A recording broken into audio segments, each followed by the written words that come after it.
Thanks for coming in and listening to this presentation.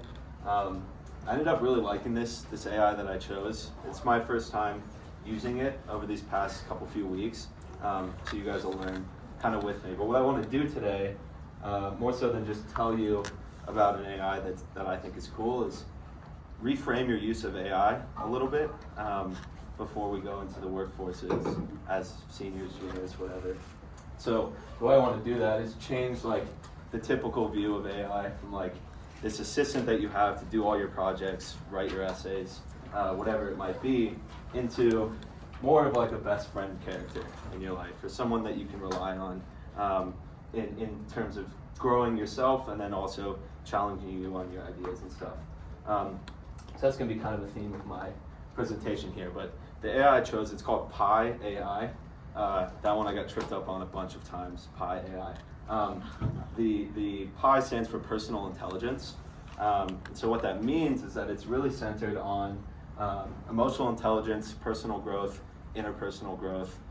So all the things that kind of a traditional GPT might lack in, or someone might say they lack in, this serves that purpose. And I'll show you some examples later on of what I mean by that.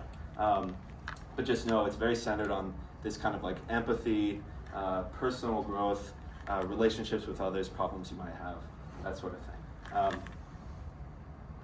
So this gives you an idea of some of the things that it's hyper-focused on. These are all prompts straight from their website. The ones I like the most, getting philosophical, relationship advice, exploring your emotions. You can kind of get a sense of how it's approaching AI from a more human side than writing emails or whatever it might be. So there are some really cool prompts that they have set up, and you can kind of just go down different rabbit holes of using those. If you press one, you can ask it more questions on those things and give it your own perspective, which I think is cool. So the coolest feature to me was actually the phone app, which I wasn't expecting. Most of my AI use is on my computer, my browser, whatever it was beforehand. I'm mainly a ChatGPT user, but I downloaded the phone app to just kind of test it out and use it more in my day-to-day life, and it has some really cool features. So this is an image. I did not take this. This is from online, but it gives you a great example of what I'm trying to get at with how conversational and empathic this is. So straight down, this person is speaking at a wedding, their best friend's wedding, and they're not a fan of the two coming together and getting married. So it's looking for tips on how to approach a how to deliver a speech like that when he's not necessarily a fan of the wife. And you can see, even without just reading it, how different this is than a traditional GPT, where it's only giving you two sentences, 3 sentences, almost like you're texting somebody, right? And that's really what they're going for, is short, brief interactions, and they'll speak it out to you. So you choose your language, accents, traditional, almost like choosing your Siri accent. And then it defaults to just reading it out as if you're talking to somebody, which is kind of weird at first, but I liked it a lot. The more I used it, it felt more like a conversation than me trying to get information from a robot. So I thought that was pretty cool. Why you guys should care about this in a business context, I mean, a lot of the things we've talked about in this class come down to getting the right tone and empathy and finding your own voice in your business communications and the things that you're saying to people.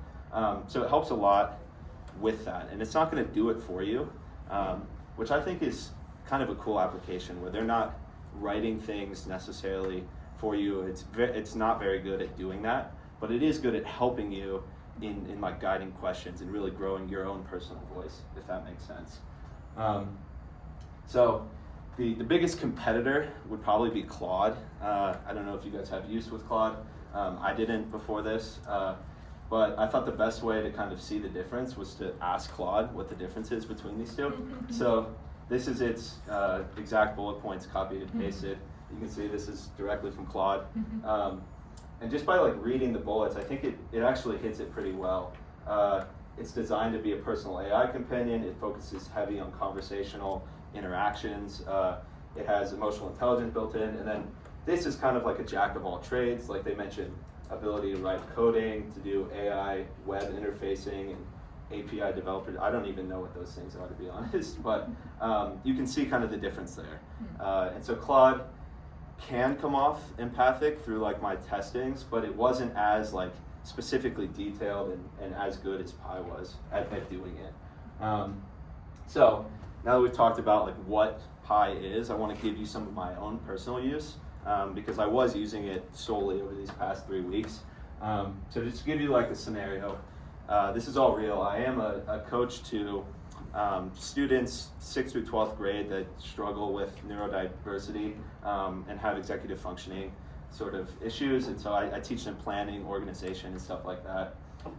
So this was a prompt that I gave to Pi here, just to kind of navigate something pretty broad. I don't necessarily have a specific answer to this, but I am well tuned with it. Like I would know if it was BSing the answers or not, right? So how would you recommend I cultivate deeper relationships with my students so that my work can be more effective? It's kind of what I asked it.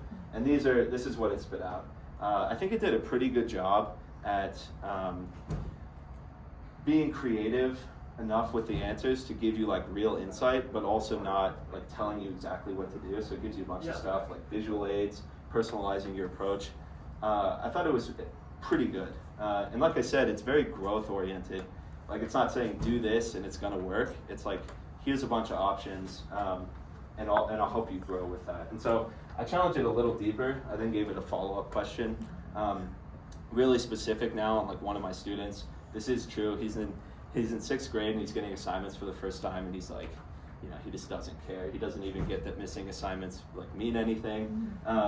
So one of my problems is like, how do I approach that and to like start getting him like interested in the learning process? And so you can see it kind of changes the whole thing here. So like using stories, making it a game. Again, that visual aid piece, I might have to carry that through, but you can see how it's really nailing down, like it's understanding the human relationship here and taking like effective approaches to like how to do that, which I thought was really cool. So that is all real. So just kind of why would you use this? And this is what I came up with kind of late night in my bedroom last night, just thinking about it. It's less powerful, but it's more helpful. And that might not make sense, but it made sense to me.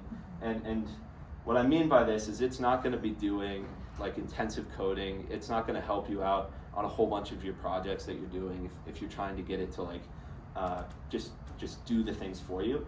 But it is going to be more helpful if you're trying to like understand your own approach to things, if you're trying to grow personally and do these things on your own, if you're trying to find your own voice. It's very much so, I think, more helpful in those things with the way that it approaches how it's doing it. So it's not as powerful.